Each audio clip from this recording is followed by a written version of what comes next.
بسم اللہ الرحمن الرحیم۔ ناظرین السلام علیکم، میں ہوں آپ کا میزبان صابر شاکر۔ آج آپ سے کچھ امپورٹنٹ سٹوریز ہیں، ان کو آپ کے سامنے رکھتا ہوں میں، اور اس کے بعد آپ خود بھی اندازہ لگا سکیں گے کہ معاملات کہیں نہ کہیں کوئی گیم جو ہے وہ سیٹ کرنے کی کوشش کی جا رہی ہے، پولیٹیکل گیم۔ ایک طرف عمران خان ہے اور دوسری طرف اپوزیشن، اور 3 مارچ سے پہلے جب تک سینٹ کا الیکشن ہو نہیں جاتا تب تک یہ چیز اسی طرح چلتی رہے گی۔ اور 3 مارچ کا جو سینٹ کا الیکشن ہے، اور خاص طور پہ قومی اسمبلی میں سید یوسف زئی گیلانی ورسز حفیظ شیخ صاحب کا جو الیکشن ہوگا، یہ کافی امپورٹنٹ ہو چکا ہے۔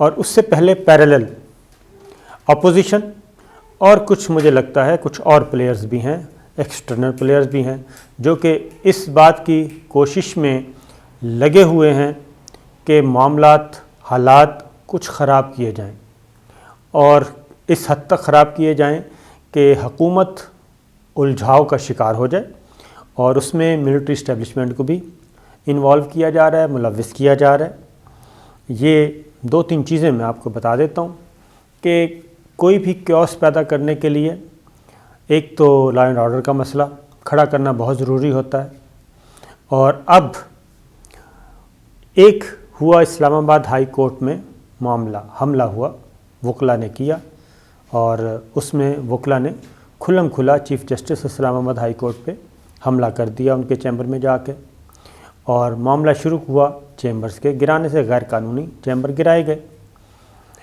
کچھ دنوں تک تو اس پہ خاموشی رہی، لیکن اب اس ویکنڈ پہ ایک وکلا کنونشن ہوا۔ وکلا کنونشن میں جو مطالبات سامنے آئے وہ بڑے ہی گمبھیر قسم کے مطالبات تھے، ایسے مطالبات جو کہ منظور ہو ہی نہیں سکتے۔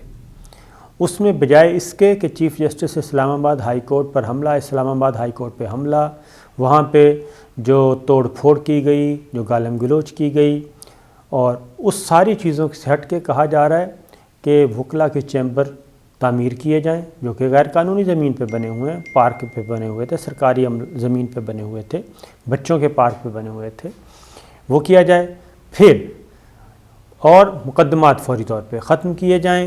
اور بجائے اس کے کہ یعنی کہ اس کا لب لباب بتا رہا ہوں کہ یہ تھا کہ وکلا سے معافی مانگی جائے، اور چیف جسٹس اسلام آباد ہائی کورٹ یا اسلام آباد ہائی کورٹ کا جو تقدس ہے، جو ان پہ حملہ ہوا، وہ کوئی معنی نہیں رکھتا۔ اب اس طرف جا رہا ہے، اور اس میں پولیٹیکل انوالومنٹ جو ہے، اب بار کونسلز جو بار کی پالیٹکس ہے، اس میں بار کی پالیٹکس تو ہے ہی ہے، کیونکہ ان کے پولیٹیکل پارٹیز کے ونگز بھی ہوتے ہیں، پیپلز پارٹی لائرز ونگ بھی ہے، پی ٹی آئی لائرز ونگ بھی ہے، پی ایم ایل این لائرز ونگ بھی ہے، سارے ایون جے یو آئی سب کے۔ تو اب جو اپوزیشن جماعتیں ہیں وہ اپنا حصہ اس میں ڈال رہے ہیں۔ ایک تو اس کو ٹھیک ٹھاک ایشو، اس کی وجہ ہے کہ 28 مارچ تک مہلت دی گئی ہے اسلام آباد ہائی کورٹ نے، اور یہ اسلام آباد ہائی کورٹ میں صرف چیف جسٹس اسلام آباد ہائی کورٹ نہیں بلکہ فل تمام کے تمام 5 لارجر بینچ نے، اسلام آباد ہائی کورٹ کے لارجر بینچ نے یہ آرڈر پاس کیا ہے کہ بینچ جو غیر قانونی چیمبرز ہیں وہ 28 مارچ تک وکلا یا تو خالی کر دیں یا گرا دیے جائیں گے بعد میں۔ تو یہ ہوا، اب اس کو ادھر ہی رکھتے ہیں۔ یہ ہے ایک وکلا کو متحرک کرنے کی، یعنی وہی چیز جو افتخار چودھری کی وکلا تحریک میں ہوئی تھی، وکلا اور ایک جج کا ایشو بنا اور وکلا کو کھڑا کیا گیا۔ وہ ایک پرویز مشرف صاحب کے خلاف ایک پلان تھا، اور اس میں آپ اختلاف کر سکتے ہیں سیاسی طور پہ، فکری طور پہ، لیکن وہ بنیادی طور پہ پرویز مشرف صاحب کو اقتدار سے ہٹانے کا پلان تھا، جس میں افتخار چودھری صاحب کو کھڑا کیا گیا تھا، اور وہ وکلا تحریک چلی۔ پھر اب آپ چلیں سپریم کورٹ آف پاکستان، وہاں پہ ایک بڑا امپورٹنٹ مسئلہ چل رہا ہے، اور وہ ہے جسٹس قاضی فائز عیسیٰ صاحب کا معاملہ۔ جسٹس قاضی فائز عیسیٰ صاحب کا آپ کو پتہ ہے، ان کی مسز اور ان کے بچوں کے نام پراپرٹیز نکلی، وہ ایک پورا پھر کیس چلا، پھر سپریم جوڈیشل کونسل، پھر سپریم کورٹ آف پاکستان ایک آرڈر پاس کیا، وہ ایف بی آر میں پینڈنگ ہے۔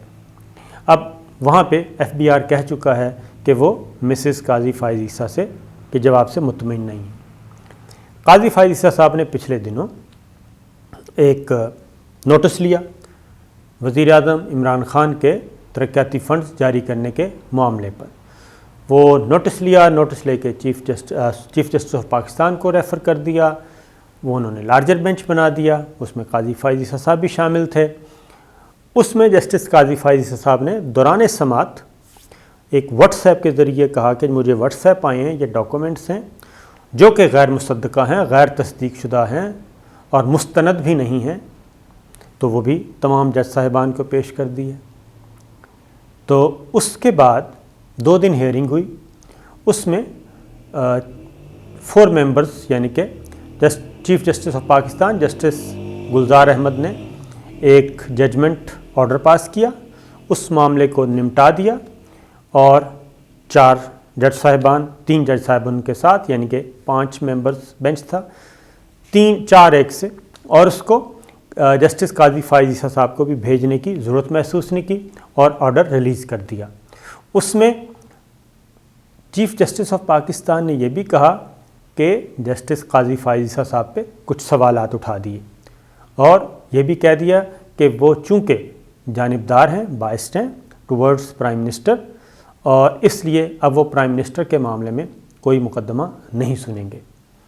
یہ آرڈر پاس کر دیا. اس کے بعد جسٹس قاضی فائز عیسیٰ صاحب نے ایک لمبا چوڑا اختلافی نوٹ، اس میں براہ راست کیا کہنا چاہیے نشانہ بنایا گیا چیف جسٹس آف پاکستان کو. اور یہ فرسٹ ٹائم ایسا ہوا کہ ایک سٹنگ جج ایک نشانہ بنا رہا ہے، بلکہ ان پہ الزامات عائد کیے گئے.